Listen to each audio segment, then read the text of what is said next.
यहाँ एक अमीर व्यक्ति रंजीत डोबियाल की 100वें जन्मदिन से ठीक पहले अपने क्रूज पर मौत हो जाती है।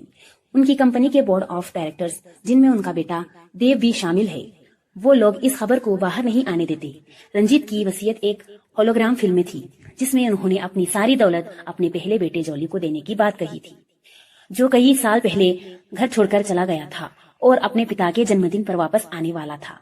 अगर जॉली नहीं आता तो दौलत सभी बोर्ड ऑफ डायरेक्टर्स में बांटती जाएगी।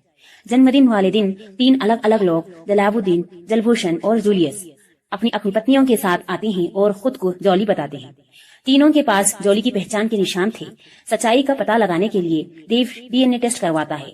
अगली सुबह डॉक्टर की रिपोर्ट आने से पहले ही उसकी लाश छत से गिर जाती है। तीनों नकली जॉली को याद आता है कि नशे में उन्होंने डॉक्टर के साथ कुछ किया था, लेकिन उन्हें नहीं पता कि असली हत्यारा कौन है। पुलिस ऑफिसर बाबा और भीड़ू केस सुलझाने आते हैं। जेल में तीनों नकली जॉली कबूल करते हैं कि वो पैसों के लालच में आए थे।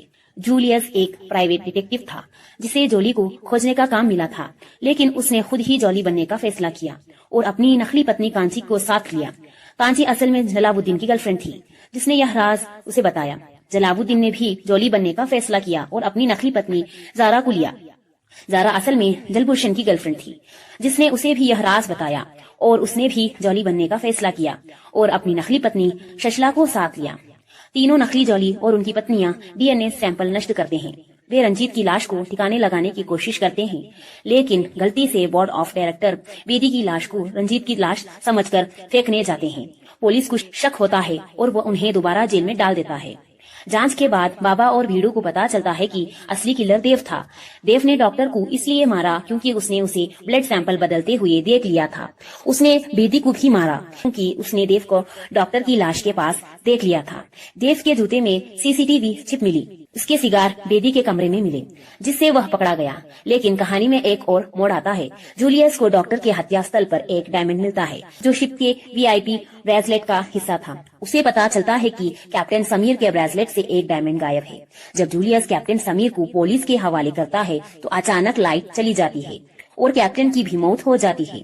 अब सबको पुलिस पर शक होता है। पुलिस ऑफिसर दगड़ू, बाबा और भीड़ू का सीनियर आता है और उन्हें जेल में डाल देता है और देव को आजाद कर देता है। दगड़ू को पता चलता है कि कैप्टन समीर हत्यारा नहीं था, बल्कि उसने हत्या होते हुए देख लिया था, इसलिए उसे असली किलर ने मार दिया। दगड़ू सबके सामने बताता है कि सभी अपराधी हैं और उनमें से ही किसी ने पैसों की लालच में यह हत्या की है। वह कहता है कि अगले दिन असली किलर की फोटो दिखाएगा।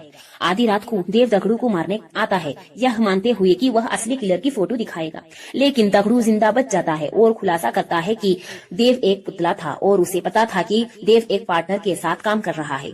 असल में जलभूषण ही देव का पार्टनर था। जलभूषण बताता है कि देव ने उसे असली जॉली बनाने का लालच दिया था और आधी दौलत का सौदा किया था। देव ने डॉक्टर को इसलिए मारा क्योंकि उसने उसे ब्लड सैंपल बदलते हुए देखा था। बेदी को इसलिए मारा क्योंकि उसने देव को देखा था और कैप्टन समीर को जलभूषण ने मारा ताकि देव बच सके। अंत में रंजीत का असली बेटा जॉली, जिसका नाम जलाल था, आता है और खुलासा करता है कि उसे अपने पिता की दौलत नहीं चाहिए क्योंकि उसके पास उससे दुगना दौलत है। वह रंजीत की सारी दौलत शिप के सभी लोगों में बांट देता है। बाबा और भीड़ू को प्रमोशन मिलता है। जूलियस और शशला और जलालुद्दीन और कांची की शादी हो जाती है और जारा असली जॉली से शादी कर लेती है। हाउसफुल 5 में अधिकांश कहानी हाउसफुल 5A जैसी ही है, लेकिन मुख्य अंतर यह है कि इस वर्जन में हत्यारा देव नहीं, बल्कि कंपनी की बोर्ड ऑफ डायरेक्टर माया है। माया पर भारी खर्चा था और वह रंजीत की दौलत हासिल करना चाहती थी। इस वर्जन में ही जलभूषण उसका पार्टनर था, जिसने माया के साथ मिलकर उसे असली जॉली साबित करने के लिए 50% दौलत का सौदा किया था। हाउसफुल 5A में देव ने ब्लड सैंपल बदलकर डॉक्टर को मारा और फिर बेदी को, लेकिन हाउसफुल 5B में माया ने उन दोनों को मारा। बाबा और भीड़ू को देव के खिलाफ सबूत मिले थे, लेकिन इस बार ये सबूत माया ने देव को फंसाने के लिए तैयार किए थे, जिसे दगड़ू पहचान लेता है। उसे यह भी पता चल गया था कि माया का एक पार्टनर है जिसने कैप्टन को मारा। इस वर्जन में देव की जगह माया आधी रात को दगड़ू को मारने आती है। बाकी कहानी वैसे ही रहती है, बस अंत में देव की जगह माया और जलभूषण जेल जाते हैं। यह